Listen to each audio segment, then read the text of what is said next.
nga ba ang mga susunod na hakbang ni Ramon na sa patuloy na ginagawang kabulastugan ni David ay hindi niya maiwasan na pagdudahan ang pagkatao nito na kung saan ay kanyang muling naisip at naitanong dito sa kanyang sarili kung tunay nga bang Montenegro ang taong kasama niya ngayon sa mansyon na kinilala niyang anak. Sa kabila ng tuluyang pagpapalayas dito kay Lena ay hindi pa rin natahimik ang pamilyang Di Magiba na naging dahilan kung bakit patuloy pa rin magulo ang isip ni Rigor at kung tama ba ang pagpapalayas niya dito sa kanyang kabit. Kaya naman itong si Rigor ay sinubukan niyang muling kausapin ang kanyang asawang si Marites, kung saan ay sinabi niya rito na bakit ganito pa rin umano ang kanilang sitwasyon sa kabila ng pagpapalayas niya dito kay Lena na ayon kay Marites. Kahit pinalayas na niya ang problema sa pamamahay na ito, hindi pa rin tuluyan itong mawawala dahil ang dinadala sa sinapupunan ni Lena ay si Rigor ang ama at kapag lumabas ito ay siguradong hindi titigil itong si Lena. Humingi pa rin ng sustento dito kay Rigor at muling magkaroon ng ugnayan ang dalawa. At habang nagtatalo ang mag-asawa, muli na namang pinapanood ni Lena ang mga nangyayari dito sa pamilyang Di Magiba. Dahil tuwing nagkakaroon ng tensyon ang mga ito, ay naririnig ito sa pamamahay nila Marsing na kung saan ay nakatira itong si Lena. Kaya naman madali lang sa kanya malaman kung ano ang nangyayari sa pamamahay ng kanyang kabit. At walang kamalay-malay itong si Rigor na ang kanyang kirida ay halos kapitbahay lang niya. At kung nung una ay napigilan pa ni Rigor ang kanyang sarili na magpadala ng mensahe dito kay Lena, sa pagkakataon na ito ay hindi na niya napigil ang kanyang sarili na kung saan ay tinawagan na niya itong si Lena. Sa kabilang banda naman ay humanga naman ang gusto itong si Madonna sa ipinapakita ng ating bida na kung saan sa tingin nating lahat ay mukhang nahuhulog na rin ang loob ni Madonna dito sa ating bidang si Tanggol, na kung saan habang inaayos ni Madonna ang polo ng ating bida ay sinabi ng dalaga na ibang klase daw talaga itong si Tanggol dahil sa kabila ng nangyari sa kanyang mga kaibigan ay hindi pa rin daw niya ito pinabayaan na ayon kay Tanggol. Higit pa raw sa magkapatid ang turingan nilang magkakaibigan na ayon kay Madonna. Tama daw talaga ang mga sinasabi ng kaibigan ni Tanggol na mabait daw talaga ito dahil bukod sa hindi niya pinapabayaan ang kanyang mga kaibigan ay hindi pa rin nakalimutan ni Tanggol ang kanyang pinanggalingan na kung saan ay babalik siya ng Sandimas para tulungan hindi lamang ang kanilang mga pamilya kundi pati na rin ang mga residente sa lugar. Kaya naman biro ni Tanggol dito sa dalaga, ano ba raw ang tingin ni Madonna sa kanya? Demonyo at mamamatay tao? Isang matamis na ngiti na lang ang isinukli ni Madonna dito kay Tanggol na kung saan ay halos hindi na ito makapagpigil sa kanyang nararamdaman dito sa ating bida na kung saan ang mga ngiti ng dalaga ay makahulugan at naramdaman din ito ng ating bidang si Tanggol. At ito pa ang mas nakakagimbal sa lahat. Dahil sa mga diskarte ng ating bida ay humanga ng gusto ang kanyang bagong amo na si Divina na kung saan ay sinabi dito kay Tanggol na lumalaki na ng lumalaki ang kanilang grupo at dumodoble na rin ang kanilang kinikita nang dahil dito kay Tanggol at nararapat lang daw umano na ito nang si Tanggol ang magiging bagong boss ng grupo. Kaya naman gulat na gulat itong si Tanggol at hindi niya tiyanggap ang sinabi sa kanya ni Divina dahil ayon sa ating bida, si Divina umano ang isang malaking dahilan kung bakit niya naabot ang lahat ng ito. Ngunit ayon kay Peng at ayon kay Raul, matagal nilang pinag-usapan at pinag-isipan ang mga bagay na ito na kung saan ay nagpakumbaba na itong si Divina at aminado siya sa kanyang sarili na mas matindi dumiskarte ang ating bida kesa dito kay Divina. Kaya naman pakiusap ni Peng at ni Raul dito kay Tanggol na tanggapin na niya ang iminungkahi ni Divina na siya na ang magiging bagong leader ng grupo na kung saan ay sinang-ayunan din ito ng kanyang mga kaibigan. At ayon pa kay Divina, simula sa araw na ito, lahat ng gustong mangyari ni Tanggol at lahat ng ipag-uutos niya at ipapagawa sa mga ito ay susunod sila dito, maging itong si Divina. Kaya naman itong si Tanggol ay walang nagawa kundi tanggapin ang pagpapaubaya ni Divina na siya na ang magiging bagong leader ng grupo, na kung saan ay nagpasalamat pa itong si Tanggol sa pagpapaubaya at pagtitiwalang ginawa ni Divina dito sa ating bida. At pangako niya sa mga ito na tututukan niya talaga ang kanilang negosyo at hindi dito nagtatapos ang tuluyan nilang pagyaman. At ang mga diskarting ito ni Tanggol ay ito, ang isang tunay na dugong Montenegro, hindi kagaya nitong si David na walang ibang ginawa kundi ang magpakasasa sa kakarampot na perang nakuha niya dito kay Catherine, na kung saan ay sinabi nga ni Ramon dito sa kanyang ama na dapat umano ang ginawa ni David nang makakuha siya ng pera dito sa mga kabalyero ay mas dapat pa niyang pinag-igihan ang kanyang trabaho dahil ang pera ay madali lang daw nauubos. Ngunit ayon kay Don Julio, naging pasaway din daw umano itong si Ramon nung kabataan niya. Ngunit mariin itong pinutulan ni Ramon at ayon sa kanya, naging pasaway man daw siya kahit kailan ay hindi niya pinabayaan ang kanyang pamilya, lalong-lalo na ang kanilang negosyo. Hindi katulad ng pinaggagawa ni David. Kaya naman sinabi ni Ramon dito sa kanyang ama na sa inaasal ni David ay hindi pa rin niya maiwasang magduda kung tunay ba talaga niyang anak ang lalaking ipinakilala ni Olga dito sa mansyon ng mga Montenegro, lalong-lalo na. At itong si Olga ay may lihim na galit sa mga Montenegro at nararamdaman ni Ramon ito. Sinabi pa ni Don Julio na hindi daw niya inakala na itong si Ramon ay patuloy pa ring pagdududahan itong si David bilang isang Montenegro. Sa kabila ng 2 beses na sumalo na ng bala ito para lamang mailigtas ang buhay ni Ramon. At bukod pa dito, ang pamilya ng kanyang asawa ay siya rin mismo ang umubos sa mga ito. Ngunit ayon kay Ramon, hindi pa rin siya kumbinsido sa mga bagay na ginawa ni David, lalong-lalo na at taliwas ang kanyang pinapakita sa ugali ng isang Montenegro. At dito nga ay biglang pumasok sa isip ni Ramon ang taong kamukhang kamukha niya. Ilang beses na niyang nakaharap at hindi niya magawa-gawang mapatay, kung saan ay malakas ang kutob ni Ramon na meron siyang kaugnayan dito.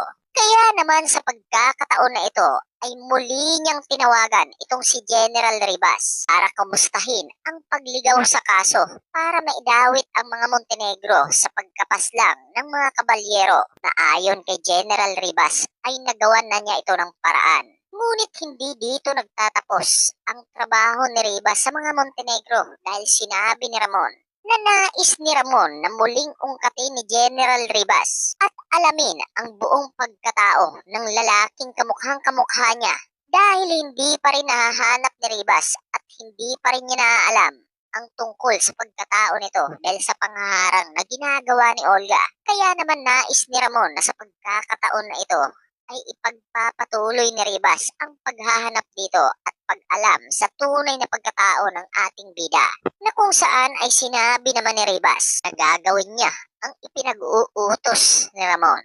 At sa balitang tuluyang babalik itong si Severino sa teleseryeng ito ay mangyayari na ang hindi inaasahan, na kung saan ay hindi nga napuruhan ni David itong si Severino. Kung huling magharap ang dalawa sa San Dimas, na buong akala ni David ay tuluyang napaslang ang kanang kamay ni Ramon. Ngunit meron palang isang taong tumulong dito, na kung saan habang nagpapagaling itong si Severino ay mas pinili niyang manahimik at hintayin niya ang tamang pagkakataon para muling magpakita dito kay Ramon.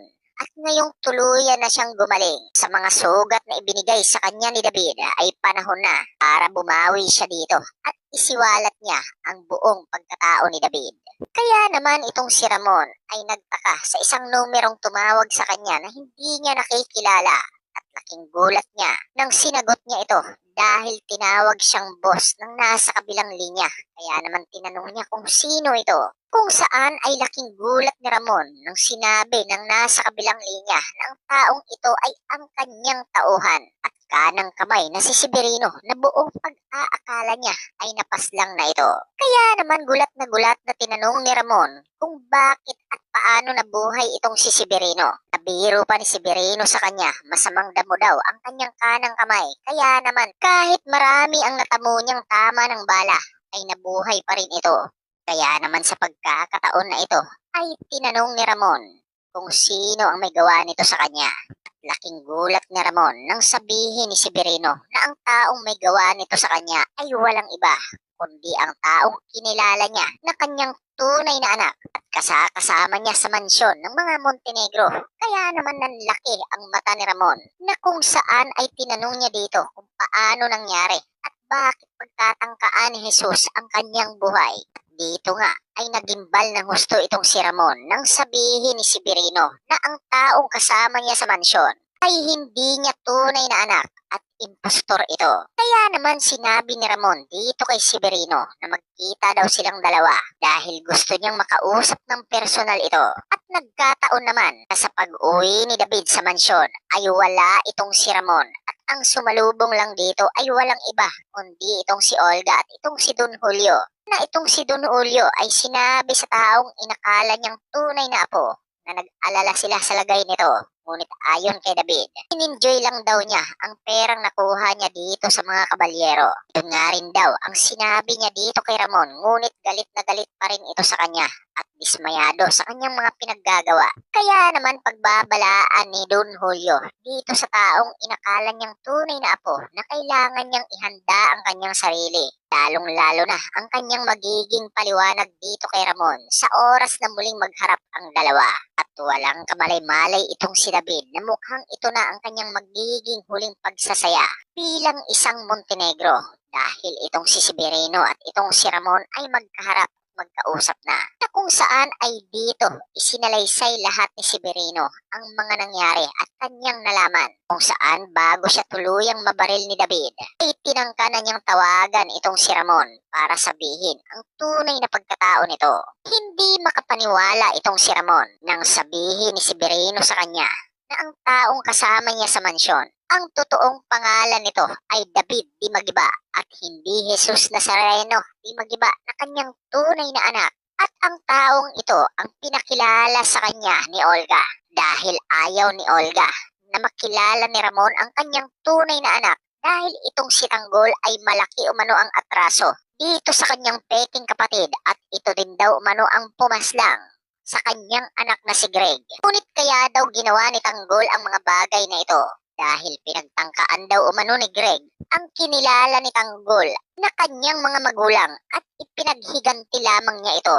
Kaya naman itong si Ramon ay gigil na gigil, hindi lang dito kay David at dito na rin kay Olga. At sisiguraduhin daw niya umano na magbabayad ang dalawa sa revelasyon na ginawa ni Severino. At habang nasa biyahe ang dalawa pabalik ng mansyon, ay tumawag na itong si General Ribas na kung saan ay nalaman na niya ang tunay at pagkakakilanlan ng ating bida. Kung saan ay nagngangalan itong Jesus Nazareno Di Magiba at anak ito ni Marites at ang anilalang ama nito ay walang iba kundi itong si Rigor. At ngayon ay kumpirmado na itong si David ay isang impostor na ayon na rin sa sinabi ni Severino dito kay Ramon. Kaya naman sa pagdating nila sa mansyon, ay agad sumalubong itong si David kasama itong si Olga at itong si Don Julio dito kay Ramon na kung saan sa pagbaba ng sasakyan ni Ramon ay agad sinabi ni Ramon dito sa kanyang mga tauhan na dakpin at hulihin itong si Olga at itong si David at laking gulat ni David na tinawag siya ni Ramon sa kanyang tunay na pangalan at maya-maya pa ay bumaba na itong si Severino sa sasakyan na kung saan ay gulat na gulat itong si David nang muli niyang makita ang taong akala niya ay napaslang niya dahil sa pagkaalam nito sa kanyang tunay na pagkatao. Kaya naman agad nilapitan ni Severino itong si David na kung saan ay tinanong niya ito kung bakit parang nakakita ito ng multo na kung saan sa pagkakataon na ito ay agad sinikmuraan ni Severino ang mayabang na si David at pagkatapos nito ay sinabi niya rito na tapos na ang pagpapanggap nito bilang isang Montenegro. Nilapitan ni Ramon ang kanyang peking anak na kung saan sa pagkakataon na ito ay binanatan niya kaagad ito at itong si David ay nagmamakaawa na itigil na ang pananakit sa kanya at ngayon ay tinanong siya ni Ramon kung bakit siya nagpanggap na isang Montenegro. At dahil no choice na itong si David ay dito na nga niya tuluyang nilaglag itong si Olga na kung saan ay sinabi ni David para tuluyan niyang mailigtas ang kanyang sarili na pinilit siya umano ni Olga na magpanggap bilang isang tanggol dahil kapag hindi raw umano sumunod ito ay papaslangin ni Olga itong si Rigor at itong kanyang inang si Marites na kung saan ay dito lamang napagtanto ng peking kapatid ni Olga na si Ramon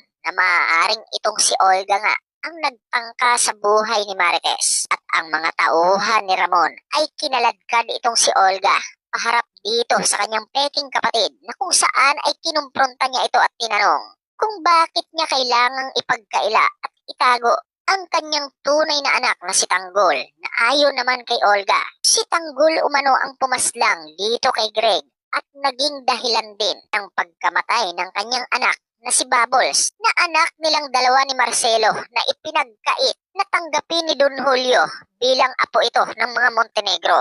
Kaya naman itong si Don Julio ay hindi makapaniwala at gulantang na gulantang sa mga nangyari, lalong-lalo na nang makita niyang muli itong si Severino. Ngunit itong si Ramon ay galit na galit at hindi na niya binigyan ng pagkakataon na makapagpaliwanag ng gusto itong si Olga dahil agad niyang pinagbabaril ito sa harapan ni Don Julio na kung saan itong si Don Julio ay naawa din ng gusto dito kay Olga.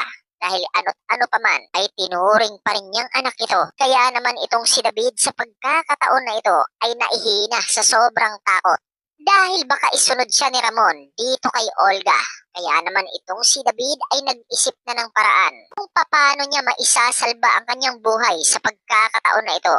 Kaya naman sa pagbuelta ni Ramon sa kanya, ay sinabi ni David na huwag siyang papaslangin at nangako ito na dadalhin niya itong si Ramon sa tunay na tanggol. At bukod pa dito, kapag pinaslang ni Ramon itong si David ay siguradong kamumuhian siya ni Tanggol. Kaya naman ang paraang ito ni David ay umubra dito kay Ramon. Kaya naman itong si David ay ikinulong at agad pinagplanuhan ni Ramon ang paghahanap dito sa kanyang tunay na anak na ating bidang si Tanggol. Habang si Divina naman ng mga oras na yon ay pinagpatuloy na ang pamamalakad sa laboratorio na kung saan ipinag-uutos sa kanya ni Tanggol na mag-recruit ng maraming tauhan para magbantay sa laboratorio na dating pagmamayari ni Don Facundo at bilisan na rin ang kanilang produksyon para makapagbenta na sila dito sa mga mayayaman at ang mga taong ito ay walang iba kundi ang mga parokyano din ni Ramon at nang meron na silang sapat